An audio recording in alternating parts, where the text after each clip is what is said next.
Hey everybody, Damien here with Bestcare, continuing on with our explanation of some of our new products in our care line. Really excited to be sharing with you the SA182. There's actually two versions of this product that are going to be available. The SA182, which is a 400-pound capacity, and the SA228, which is a 500-pound capacity. What makes it really exciting for us is these units will be able to start off as hydraulic units or manual units at a very competitive price. But if the customer decides that they want to upgrade the system, they can simply buy a kit that will allow them to convert this unit to electric.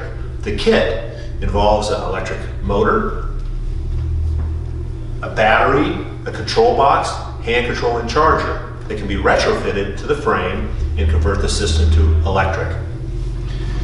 The unit is really small, so it's designed to fit in very tight spaces. The SA182 and 228, the base opens up with a lever on the back of the lift to open and close the base.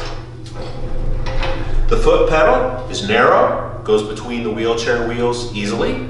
It can be removed if necessary. The knee brace adjusts in and out and is a single foam contoured piece for the knees. In the manual mode or the hydraulic mode, we have a handle that we can pump on the side that brings the lift up and down. And to lower the lift in the manual mode, we just open up the valve and the lift will lower the patient down gently. Now let me show you how we can make a transfer with the SA182 from the chair to the bed.